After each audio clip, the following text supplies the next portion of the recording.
Why did oil go from $35 to $70 a barrel? Was it all demand? No, it's two reasons. One, the deflationary depression scenario is completely off the table, and the U.S. dollar is down 10% since its March highs. That's the story in a nutshell. Well, that's one explanation for the big jump in oil prices so far this year. But what about natural gas? Perhaps a different story. This is Taking Stock on Bloomberg. I'm Pim Fox. Natural gas soaring today, rising the most in 2 weeks, up more than 8% today. Yes, today. But unlike oil, which is up nearly 58% so far this year, natural gas, it's actually down about 30% so far this year. Well, has the difference between what it costs to buy a barrel of oil and what it costs to buy natural gas, is that difference going to shrink? Well, let's find out from an expert. Let's bring in Neal Dingmann. He is the Senior Vice President of Equity Research at Wunderlich Securities. Neal Dingmann, welcome. Good afternoon, Pam. Neal, so isn't there some relationship in the marketplace where we take a look at the price of oil and we take a look at the price of natural gas, and when the discrepancy gets too great, everyone kind of scratches their heads and says something's got to give? What's the status? You know, it does. Historically, you look, and there's no question the number has come back up. It goes back to, the BTU equivalents. And, if you look, that number just recently has got to an all-time high. In fact, it neared 20 times oil to natural gas, which you look at the 5-year average, much closer to around 9 or 10 times. So there's no question one would think it would come back down to parity. But, the other side of that argument is now you look, and oil is much more of an international product, whereas natural gas, I still consider a much more regional product until LNG becomes much more prevalent.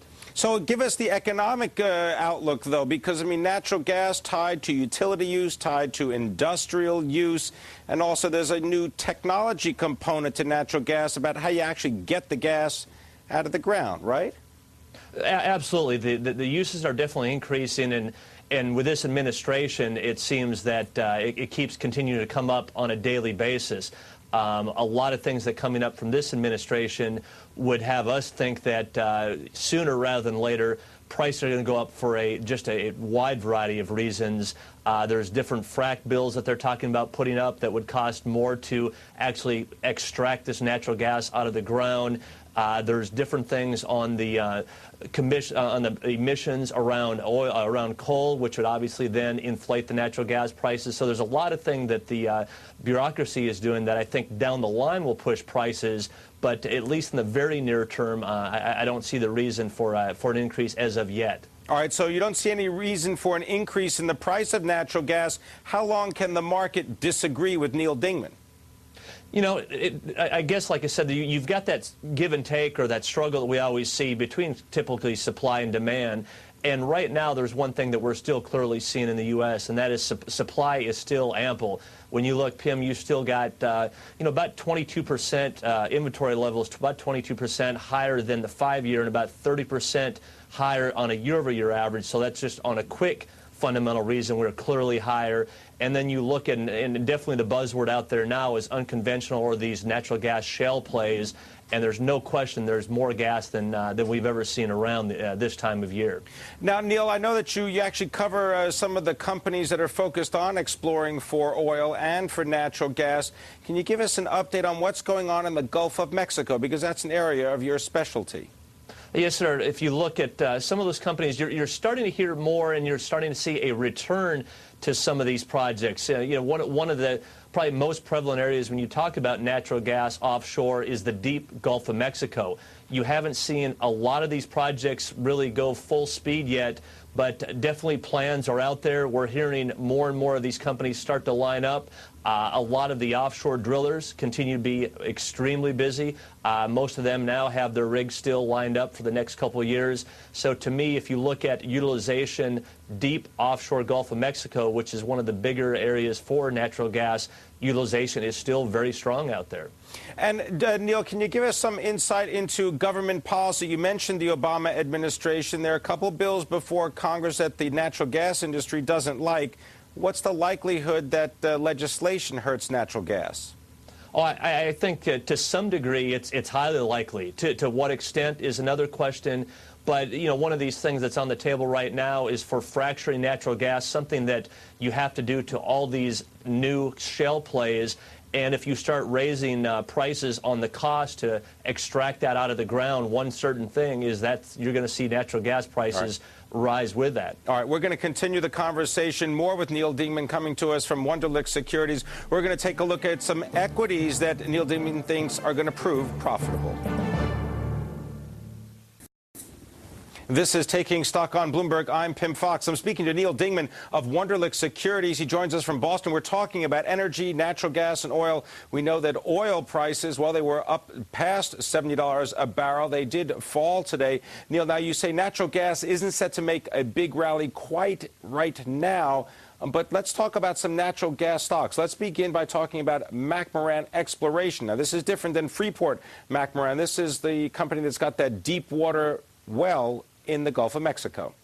Sure. This is one of the pure, what I would call still wildcat exploration plays out there. They've got a number of deep plays, but they have one particular one called Blackbeard that is about 35,000 feet, the deepest on record. And, you know, we're supposed to hear some results on it late this year, which estimates are anywhere from 1 TCF of gas to 2 TCF.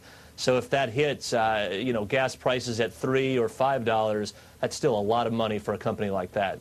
Now, is there a reason why you focus on some of the smaller, lesser-known names in the natural gas space, at least as far as your buy recommendations are concerned right now? Are they just high, as they call them in the market, higher beta plays? They are a bit higher beta plays, Pim. And then what I like about, if you look at a McMoRan or my other two offshore names being Mariner or ATPG, that all three have both an oil. They're about 50-50 oil and gas. So you have some nice upside today because of the oil cash flow. But then if natural gas prices do come back late in the year like we expect, then you do get the upside from that as well. So you kind of have the double-edged sword on each of those, which I think is a nice bang for your buck on those. Can you give us a little bit of detail on what's going on versus the deep water and the more shallow water of the Gulf of Mexico exploration? Right now, Pim, at these type of prices, you know, especially the focus still continues to be on the deeper plays. Some of my companies like Mariner have actually, I don't want to say exited the shallower, but the focus for them has continued to go deeper because they essentially use a lot of the same manpower, a lot of the same capital. So if you're going to produce a well, their rationale is you might as well go after a larger well. That way, if it is successful, you are probably going to produce, you know, closer to a half T to 3/4 of a T, which is about double on the shelf. So just really more bang for their buck by going to the deeper. So right now, both on the oilfield services side and E&P, you still have right now much more activity, higher utilization deep than you do on the shelf. Neal, give you about 15 seconds. That legislation that's pending in Washington, should investors wait to see what happens before they dive into nat gas based on what's going on in Congress? I think that's a good idea. If this does, and I think there is good likelihood to some degree it could pass, one thing, it's going to push natural gas prices sufficiently higher. All right. I want to thank you very much, Neal Dingmann, Senior Vice President of Equity Research at Wunderlich Securities.